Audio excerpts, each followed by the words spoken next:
The cyclone has made landfall in New Delhi. No, I am not talking about the weather report or the changing weather in Delhi at this point in time.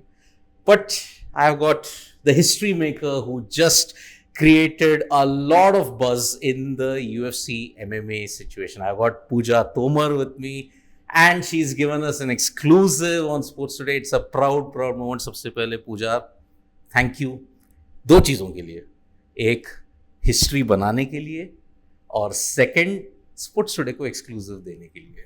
Thank you so much.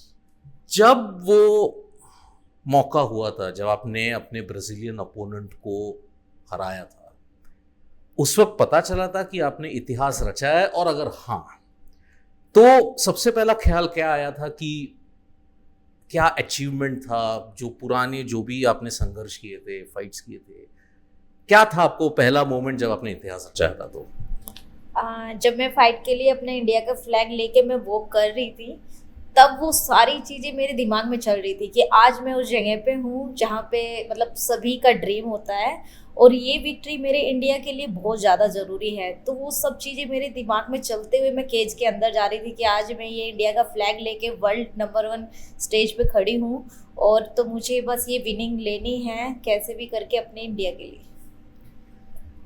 आप wushu champion हैं, ठीक है, taekwondo भी आप जानते हैं, karate भी जानते हैं, तो एमएमए जैसे स्पोर्ट मैं जानता हूं कि आपने काफ़ी संघर्ष किए हैं, मतलब अनफॉर्चुनेटली फैमिली का भी सिचुएशन देखकर। एमएमए क्यों? बाकी जो इंडिया के आपने एकदम अलग सोच लिया एज अ स्पोर्ट्स पर्सन कि ये करना है। मैं बचपन से लड़कों से नफरत करती थी, sorry. Okay, I am sure at this point in time. क्योंकि बचपन से हमारे गांव में, हमारी फैमिली में लड़कों को हमेशा सबसे ज़्यादा अहमियत दी जाती थी कि लड़का ही चाहिए। और मेरे होने के बाद तो मेरे पापा जी खुद ब्लैकआउट हो गए थे कि तीसरी लड़की हो गई। उसके बाद मम्मी ने ऐसे कि नहीं ये चाहिए नहीं, मुझे एक कपड़े में रख दिया मारने के लिए कि एक लड़की तो कम से कम हो, बट फिर भी उन्हें ममता जागी कि नहीं मैं बचा लेती हूँ। तो चीज़ें ना मेरे दिमाग में ऐसे घर कर गई थी मेरे अंदर कि मुझे लड़कों को इस कदर मारना है कि मेरे पापा जी और मेरी मम्मी प्राउड करे कि हमारी लड़की तो लड़कों को भी पीट लेती है। तो दिमाग में वही चलता रहता था। तो ये आपका हमारे छोरियां छोरों से कम ना है, ये बहुत पहले हो गया था। हाँ जी, ये बहुत पहले हो गया था जब देखना स्टार्ट कर दिया था कि क्या चीज़ें चल रही है।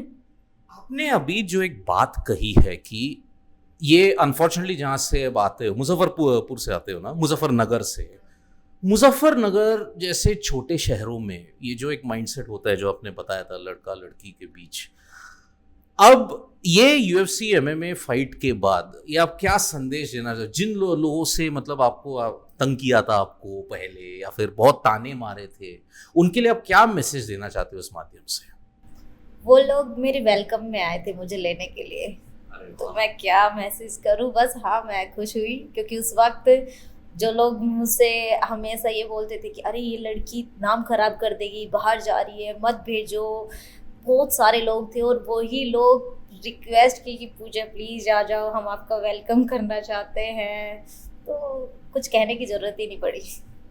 अभी देखिए, हमने काफ़ी क्रिकेट तो हम जानते ही हैं, फिनेंसेस बहुत मिलता है, फुटबॉल में भी थोड़ा एक हद तक फिनेंसेस मिलते हैं, लेकिन आप बाकी स्पोर्ट्स देखते हो जैसे टेक्वांडो हो, वुशु हो, फंडिंग उतना नहीं मिलता है। एमएमए यूएफसी के लिए आपको क्या क्या दिक्कतों का सामना करना पड़ा था एक मार्क बनाने के लिए, फिनेंस के मामले में, सपोर्ट के मामले में? मेरा इस चीज़ में तो सच में बहुत संघर्ष रहा है। इसीलिए मैं ये सोचती हूँ कि हमारे इंडियन एमएमए फाइटर इसलिए कहीं ना कहीं ग्रो नहीं कर रहे हैं, क्योंकि अगर इन चीज़ों का फाइनेंशियली सपोर्ट मिलता तो जो आज मैंने हिस्ट्री की है वो बहुत पहले हो चुकी होती। मैंने वुशु में भी काफ़ी बार नेशनल चैम्पियन रही हूँ फाइनेंशियली, तब भी मुझे बहुत प्रॉब्लम रही थी। और एमएमए के बाद भी ज़्यादा कुछ सपोर्ट नहीं थी, तब भी कुछ अपने आप से, फैमिली से लेती रही, करती रही। तो बहुत सारे चैलेंज थे। तो वही मैं चाहती हूँ कि अगर इंडिया को और यूएफसी फाइटर देखने हैं तो उस चीज़ के लिए सपोर्ट चाहिए उन्हें। क्या आप बताना चाहते हो, आखिरी का जो सवाल है, क्या you want to give a statement government को या किसी को भी स्टेक होल्डर के इस सपोर्ट के लिए क्या करना चाहिए आगे इस बढ़ोतरी के लिए? मैं बिल्कुल, अगर योगी जी और मोदी जी से मिलने का मौका मिलता है तो मैं ज़रूर उनसे ये बातें रखना चाहूँगी कि जो ये मार्शल आर्ट है ये सच में एक लड़कियों के लिए एक अमेजिंग गेम है, और इंडियन लड़कियों के लिए तो बिल्कुल। और वर्ल्ड स्टेज पे जहाँ मैं गई थी वहाँ पे लोगों को पता ही नहीं था कि इंडिया का फ्लैग क्या है, ये कौन सी कंट्री का फ्लैग है। तो वो चीज़ मुझे देख के बड़ा ये हुआ कि लोगों को पता ही नहीं कि हाँ इंडिया भी रिप्रेजेंट कर रही है यूएफसी में।